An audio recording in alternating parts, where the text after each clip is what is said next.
চট্টগ্রাম বন্দরকে আন্তর্জাতিক বন্দরে পরিণত করতে আন্তর্জাতিক প্রযুক্তি, দক্ষতা এবং বিনিয়োগ প্রয়োজন বলে মন্তব্য করেছেন নৌ পরিবহন উপদেষ্টা অবসরপ্রাপ্ত brigadier general doctor M Sakhawat Hossain. তবে বন্দরের স্বার্থ বিঘ্ন করে বন্দরের কোনো টার্মিনালের দায়িত্ব কাউকে দেওয়া হবে না বলেও জানান উপদেষ্টা। চট্টগ্রাম বন্দরের লালদিয়ার চর টার্মিনাল, কন্টেইনার ইয়ার্ড, বে টার্মিনালের পরিবহন টার্মিনাল উদ্বোধন করে এসব কথা জানান উপদেষ্টা। জয়ুল ইসলামের ক্যামেরায় চট্টগ্রাম থেকে আরও জানাচ্ছেন প্রণবেশ চক্রবর্তী।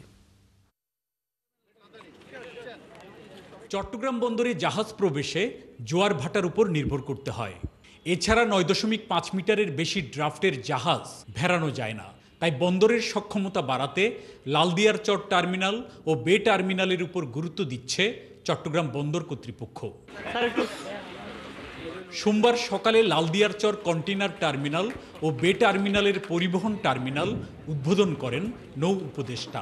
এ সময় নৌ উপদেষ্টা বলেন, চট্টগ্রাম বন্দরের আধুনিকায়নে আন্তর্জাতিক মানের প্রযুক্তি, দক্ষতা ও বিনিয়োগের বিকল্প নেই। এই ধরনের উন্নতি করতে গেলে প্রযুক্তির প্রয়োজন আছে, টাকা পয়সার প্রয়োজন আছে, এবং সবচেয়ে বড় হচ্ছে যে আমাদেরকে সেই প্রযুক্তি আনার জন্য আমাদেরকে ইনভেস্টমেন্টের প্রয়োজন আছে। বাংলাদেশে আপনি জানেন যে খুব কম বড় বড় সেক্টরে ইনভেস্টমেন্ট খুবই কম হয়েছে। আমি যে মনে করি যে এই যে সম্প্রসারণটা হচ্ছে চিটাগং পোর্টের, এখানে 4 থেকে 5 বিলিয়ন ডলারের ইনভেস্টমেন্ট হবে। আমার কাছে অনেক অফার আছে, যেমন ধরুন রেলওয়ে ট্র্যাক আলাদা করার জন্য, যাতে কন্টেনারগুলো চলে যেতে পারে। বন্দর টার্মিনাল বিদেশি কোম্পানির হাতে হস্তান্তরকে কেন্দ্র করে আন্দোলন প্রসঙ্গে উপদেষ্টা বলেন, বন্দরের স্বার্থ বিঘ্ন হয় এমন কোনো কাজ করা হবে না। I am the last person আমার দেশের ক্ষতি করে কাউকে দেব, এবং যারা এই কথা বলে তারা they should come to me and talk to me.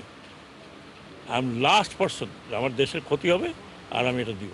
আমার যদি অর্থনৈতিকভাবে ক্ষতি হয়, I will not give it, এটা শিওর থাকেন। বন্দরের পরিবহন সক্ষমতা বাড়াতে স্থল যোগাযোগের পাশাপাশি রেল ও নৌ যোগাযোগের উপর গুরুত্ব দেওয়া হচ্ছে বলে জানান চট্টগ্রাম বন্দরের চেয়ারম্যান। 2035-এ আমাদের প্রায় ডবল কার্গো হ্যান্ডলিং করতে হবে। তার মানে কি আমাদের এখন একটা ডেডিকেটেড রেল ফ্রেট সার্ভিস থাকতে হবে, যেখানে শুধু only for cargo and containers. এইটা একটা বিষয়। আর একটা হলো আপনার ইনল্যান্ড ওয়াটার ট্রান্সপোর্টেও আমরা বাড়াইতে চাচ্ছি, যেটা আপনার পানগাদে আমরা শুরু করছি এবং ভবিষ্যতে আরও আইসিটি হবে।